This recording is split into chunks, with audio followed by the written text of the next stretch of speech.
Hi hello friends, welcome back to Raksha Tanya YouTube channel. So ಇವತ್ತು evening ಸ್ನ್ಯಾಕ್ಸ್ಗೆ ಏನಾನ ಬೇಕು ಅಂತ ಯೋಚಿಸ್ತಾ ಇರಬೇಕಾದ್ರೆ ನಮ್ಮ ಮಮ್ಮಿ ಐಡಿಯಾ ಕೊಟ್ಟರು, ನೀನು ತುಂಬ ಚೆನ್ನಾಗಿ ಸ್ಯಾಂಡ್ವಿಚ್ ಮಾಡ್ತೀಯಲ್ಲ, ಸ್ಯಾಂಡ್ವಿಚ್ ಮಾಡು ಅಂತ. ಸೊ ಅದನ್ನು ನಿಮ್ಮ ಜೊತೆಗೆ ಶೇರ್ ಮಾಡಿ. ನನಗೆ ಸ್ನ್ಯಾಕ್ಸ್ ಎಲ್ಲ ಪ್ರಿಪೇರ್ ಮಾಡೋದಂದರೆ ತುಂಬಾ ಇಷ್ಟ.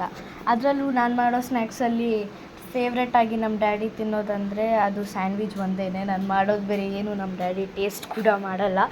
ಸೊ ಸ್ಯಾಂಡ್ವಿಚ್ ಮಾಡೋಕ್ಕೆ ಏನೇನು ಪ್ರಾಸೆಸ್ ಬೇಕು ಅಂತ ನಾನು ಇವಾಗಲಿಂದ ಹೇಳೋಕ್ಕೆ ಸ್ಟಾರ್ಟ್ ಮಾಡ್ತೀನಿ. ಸ್ಯಾಂಡ್ವಿಚ್ ಮಾಡೋಕ್ಕೆ ಫಸ್ಟ್ನೇದಾಗಿ ನೀವು ಸಣ್ಣದಾಗಿ ಈರುಳ್ಳಿನ ಕಟ್ ಮಾಡ್ಕೊಳ್ಳಿ. ಈರುಳ್ಳಿ ಕಟ್ ಮಾಡಬೇಕಾದ್ರೆ ಸ್ವಲ್ಪ ಅಳು ಬಂತು. ಹತ್ತಿದಾದ್ಮೇಲೆ ನಾನು ನೆಕ್ಸ್ಟ್ ಟೊಮ್ಯಾಟೊ ತೊಗೊಂಡೆ ಕಟ್ ಮಾಡೋಕ್ಕೋಸ್ಕರ. ಟೊಮ್ಯಾಟೊನ ಶಾರ್ಪ್ ನೈಫಿಂದ ಕಟ್ ಮಾಡಿದ್ರೇ ಅದು ಕ್ಲೀನ್ ಶೇಪ್ ಸೈಜಲ್ಲಿ ಬರೋದು.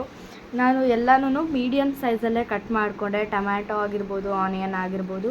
ನಾನು ಸ್ಯಾಂಡ್ವಿಚ್ ಮಾಡೋಕ್ಕೆ ಬರೀ 3 ವೆಜಿಟೇಬಲ್ಸ್ನ ಅಷ್ಟೇ ಯೂಸ್ ಮಾಡ್ತಾ ಇರೋದು. ತನ್ಯಾನೂ ಕೂಡ ಇದನ್ನು ತುಂಬ ಇಷ್ಟಪಟ್ಟು ತಿಂದಳು.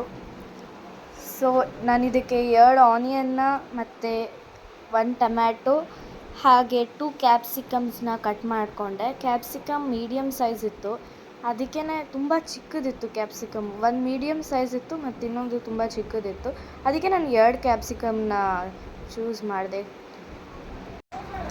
ಎಲ್ಲನೂ ಕೂಡ ನೀವು ಒಂದೇ ಸೈಜಲ್ಲಿ ಕಟ್ ಮಾಡಿದ್ರೆ ಸ್ಯಾಂಡ್ವಿಚ್ ತುಂಬಾ ಚೆನ್ನಾಗಿ ಬರುತ್ತೆ.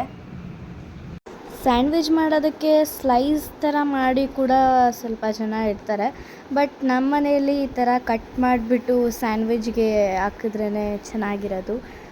ಸೊ ನಾನೀಗ ಎಲ್ಲ ವೆಜಿಟೇಬಲ್ಸ್ನ ಕಟ್ ಮಾಡ್ಕೊಂಡಿದ್ದು ಆದಮೇಲೆ ಒಂದು ಪ್ಯಾನ್ಗೆ ಸ್ವಲ್ಪ ಎಣ್ಣೆನ ಹಾಕ್ಕೊಂಡು ಮೊದಲನೇದಾಗಿ ಕ್ಯಾಪ್ಸಿಕಮ್ನ ಹಾಕ್ಕೊಂಡು ಅದನ್ನು ಸ್ವಲ್ಪ ಫ್ರೈ ಮಾಡಿಕೊಂಡು, ಆಮೇಲೆ ಆನಿಯನ್ನ ಹಾಕ್ಕೊಂಡೆ.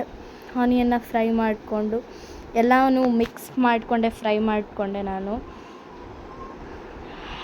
ಎಲ್ಲ ವೆಜಿಟೇಬಲ್ಸ್ ಗೋಲ್ಡನ್ ಕಲರ್ ಬರೋ ತನಕ ಫ್ರೈ ಮಾಡ್ಕೊಂಡಿದ್ದಾದಮೇಲೆ ಸೇಮ್ ಪ್ಯಾನ್ಗೆ ಸ್ವಲ್ಪ ಗೀ ಹಾಕ್ಕೊಂಡು 2 ಸೈಡ್ಸ್ ಕೂಡ ರೋಸ್ಟ್ ಮಾಡ್ಕೊಳ್ಳೋಣ. 2 ಸೈಡ್ಸ್ ಆಫ್ ದ ಬ್ರೆಡ್ ಕೂಡ ರೋಸ್ಟ್ ಆಗಿದ್ದಾದಮೇಲೆ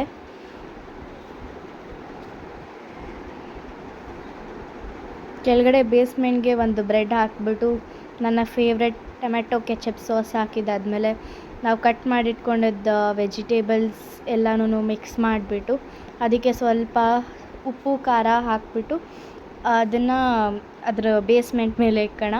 ಸ್ವಲ್ಪ ಸಾಲ್ಸ್ ಹಾಕಿ ನೆಕ್ಸ್ಟ್ ಬ್ರೆಡ್ನ ಕ್ಲೋಸ್ ಮಾಡಿದ್ರೆ ಸ್ವಲ್ಪ ಹೊತ್ತು ಲಿಡ್ನ ಕ್ಲೋಸ್ ಮಾಡಿ ಚೀಸ್ ಮೆಲ್ಟ್ ಆಗೋ ತನಕ.